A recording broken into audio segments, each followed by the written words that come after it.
from the legendary lingo of the rough seas that may have been a myth back then, to never doing the one job pirates are supposed to do is steal. Here are all the things Pirates of the Caribbean got wrong. Ahoy, matey. That's how pirates in this fan-favorite franchise greet each other, right? But what if I told you this vocabulary shouldn't exist in the movie? That's right. The words and phrases we're all so familiar with, like scallywag, salty dogs, and shiver me timbers, were coined centuries after the series took place. While there hasn't been an exact timeline, the makers have confirmed that the Pirates of the Caribbean series is loosely set between the 1720s and 1750s. The trouble is, the contemporary English language wasn't as sophisticated back then. Many of a ship's parts, like the crow's nest, didn't even have a proper name back then. It wasn't until centuries later that linguistics got polished enough for this vocabulary to take off. And come on, not every sea bandit spoke English. Maybe they all use phonetics like R or R at best. Because let's be honest, that's one of the most common sounds associated with them. But I'll let you in on a secret. Everything you know about these scallywags has probably come from Hollywood, and it's probably an exaggeration for pop culture.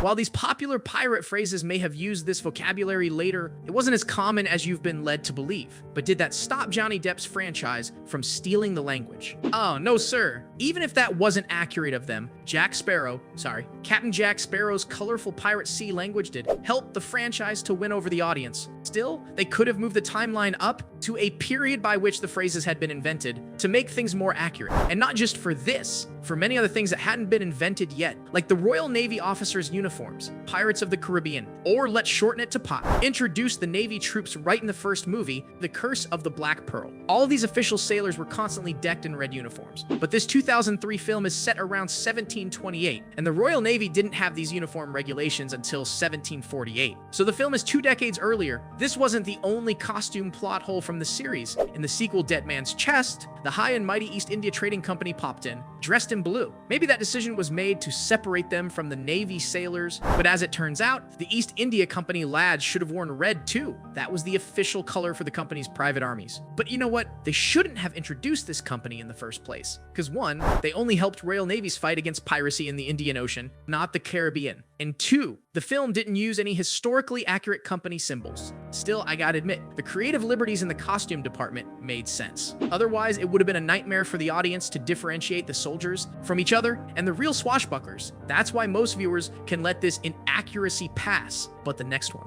oh, it's gonna make you feel betrayed. Get a load of this. The pirate's most notorious method of killing its prisoners, walking the plank, shouldn't happen either. This is also one of the terms that was used in the movie before its invention. It was first recorded in history in 1788, which is again beyond the franchise's timeline. And as for the actual act by pirates, it didn't happen until July 1822, when a Spanish sea raiders crew forced their prisoner, Captain William Smith, to walk the plank. So, unfortunately, Barbossa's villainous act of making Elizabeth Swann and Captain Sparrow do the same was historically inaccurate. And even if the creators moved up the timeline to the late 18th century to fix this plot hole, historians say there's hardly enough evidence pirates used to do this. Just because it seems deliciously dark, pop culture has made it a package deal that comes with the rum-swigging outlaws. So, this be a Hollywood invention. Here's a thought. Rather than dumping them in a watery grave, you could have used a guillotine mates. But wait, that wasn't invented either. As many of you'd know, this death penalty method is the French's gift to the world. It was first created during the French Revolution, which started in 1789. And the horrifying entrapment came later, around the 1790s. But in the Potsy franchise, the guillotine appeared in Dead Men Tells No Tales. The movie begins with it. As always, Jack's captured by some people wanting to kill him. They so graciously offer him an execution by a new invention, as they called it. Unfortunately, the year in the movie is 1751, almost a decade earlier than when the guillotine came to be. Man, this list of uninvented things keeps getting longer and longer. So maybe Potsy thought we'd done all these things early. Let's do one a little late, and that's where the ferocious Edward Teach, aka Blackbeard, comes in. Now here I gotta give props to the franchise, because believe it or not, Blackbeard was a real English pirate, one of the most notorious ever to sail the treacherous waves, ruling over West Indian waters. He appeared in the series' 4th film, On Stranger Tides, played insanely well by Ian McShane. Teach's infamous ship in the movie was named Queen Anne's Revenge, which is also plucked right from history. So wait, if all this is accurate, where did the movie go wrong? Well, by the time Blackbeard rolls into the film, he was already dead. You heard that right. This 2011 flick's events take place around 1750, but the real-life version's legendary ship had already sunk in 1718. I think the creators should have taken a history lesson before filming this series, because Edward was killed the same year trying to commandeer another vessel. Now, speaking of vessels, Pirates of the Caribbean had such magnificent ships, didn't it? Blimey, they were huge and too good to be true. Yep, pirates didn't sail vessels that big. Think about it. We're talking about sea bandits here, who'd want to evade authorities and look inconspicuous. A large ship couldn't be a more wrong choice for that. It could be seen from miles, sticking out like a sore thumb. Also, when these vessels need to flee the scene, the size would only slow them down. Take the Black Pearl as an example. It's a massive three-masted butte, but takes its sweet time to turn even if it's supposedly nigh uncatchable. If you replace that with a much smaller boat, such as a single-masted vessel, your chances to escape would be doubled. That's why fast, smaller ships like these, called sloops, were more pirates' cup of tea. Or let's go with a cup of rum. The sloop's dainty build made them super fast evading the naval fleet and gave them a greater advantage of hiding in shallow creeks. So remember fam, size matters, but not in the way you think. I'm talking about a big ship that need a bigger crew, which was not the case in Potsy. Yes, the series had loads of characters and extras on deck to serve as the crew, but at best, they looked like there were 50 of them. Maybe even less than that? That number isn't nearly enough to run the ships shown in the franchise. That too, with cannons. Each of these bombastic guns needs at least 8 people to use it, and that's excluding a powder man who brings the gunpowder and a shot boy. That makes 10 per gun. Each ship has about 3 to 4 cannons, so the entire crew is already occupied with them, who do the rest of the work on the top deck.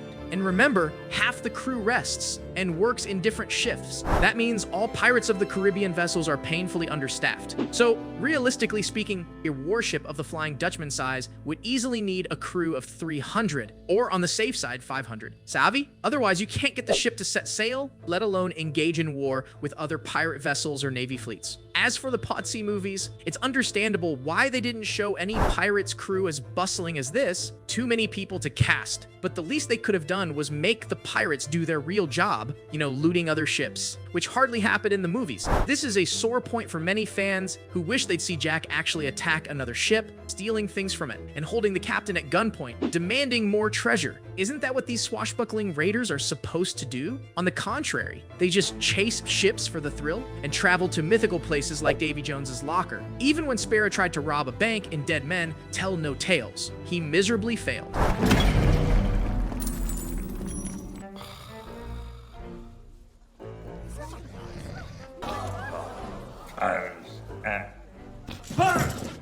And the pirate crew isn't shown any differently. Nobody attacks another ship to loot it, just for treasure. To put it this way, they're the worst pirates you've ever seen, but hey, you've still heard of them. So, from hardly stealing things like the real pirates, to the legendary lingo of the rough seas that may have been a myth back then. Those were all the things Pirates of the Caribbean got wrong,